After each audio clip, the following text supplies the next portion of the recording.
Hey, welcome back to another episode of Coffee with the Corvette. Just got off the phone with our GM performance dealer. Our new LS3 525 horsepower is in. It's going to be backed by an L4 75V electronic automatic transmission. This drivetrain is going to be amazing. But we said we're building a supercar and that's what we're going to do. Today's objectives, just run through it really quickly. This is the rear, it's a rear hatch. It's the well that's the convertible top lays in here. I'm going to call it our gas tank cover because we're having a custom built tank that's going to lay right behind the seats back there. The doors, we had some issues with that yesterday. We were talking about that. We had some problems with the rivets. I just want to give you a little better view on that. When I give pressure in here, you can actually see the rivet moving. Again, this holds the whole lock assembly for the door.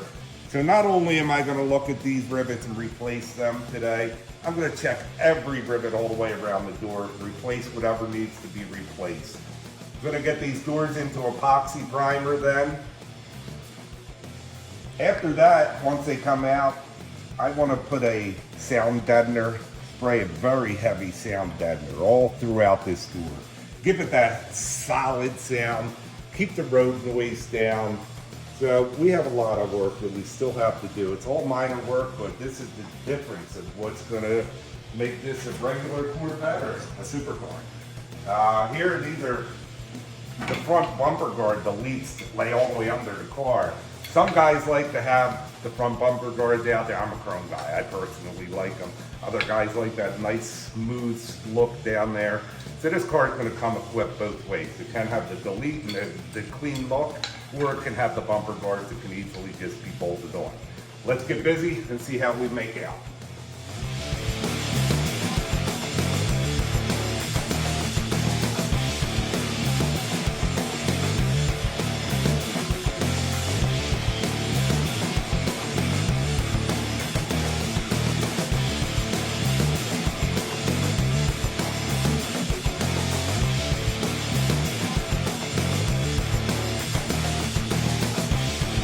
So quick update, went around, I drilled out the rivets I didn't like, we set new rivets, we had some rivets here that I wasn't happy with, but I didn't need to pull them. We just reset them, tightened them up a little bit. Everything is rock solid now. Went all the way around the door, we tightened up all rivets that we needed to.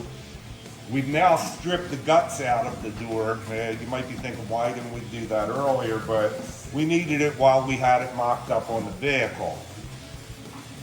So we pulled all that out, the window channels, door locks, everything like that. Of course, we're going to be going back with power windows because who can crank a window nowadays, you know?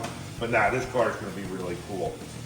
That'll do it. We're going to get the body work done and try to get down to the spray booth. All right, so here we are. This is the last piece. This is the hood. I was letting this set. And then we're going to go epoxy primer. Everything actually lasts two pieces. I have the gas door here. I see the little surface rust. I want to get that off before I do anything. But I bonded everything now. And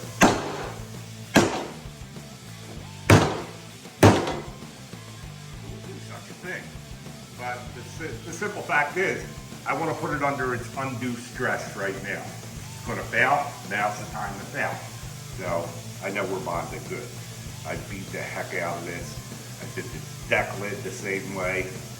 We're good to go. A little bit more and we'll be priming.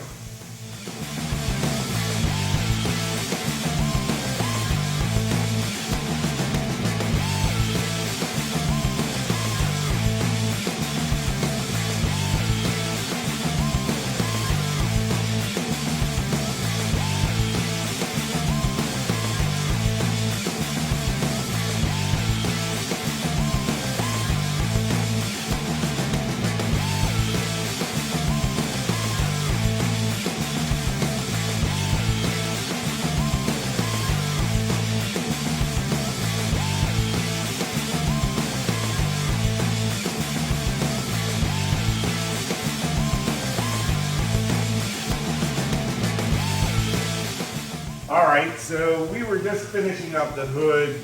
The deck lid was in the booth getting clean. John was doing all the prep work, and thank God, like a good chef, he found out we had a problem. As he's wiping it down, he could see that there was a reaction with the primer.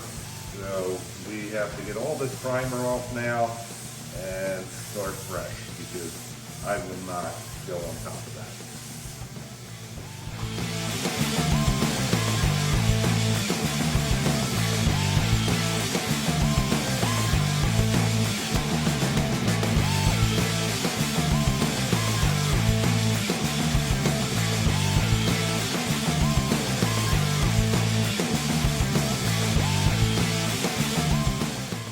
So here we are, another long day. Itchy could be again, but we ran into a delay with the trunk. When I got this car, there were a couple pieces that had primer on them already.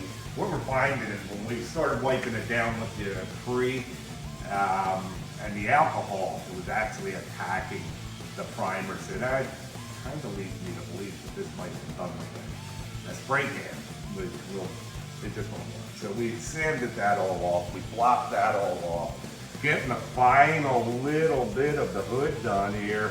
I mean, the glass work came out great for our re-support. Come in here, I mean, we have all these inside edges are all done. They're all uniform. It might not look that way because different color body fillers, but that is a patented MB Elite double A finish, we call in here. And I believe we're the only ones who have ever performed such a thing. And the reason I say so is so to try to keep a uniform line here, actually uses a double A battery to drag our edges. And that really kept everything really uniform. Like I said, there's no one tool for everything, so we just have to make whatever we can. I know we said we were gonna prime, but we've timed out now. Everything's in the spray booth, ready to go.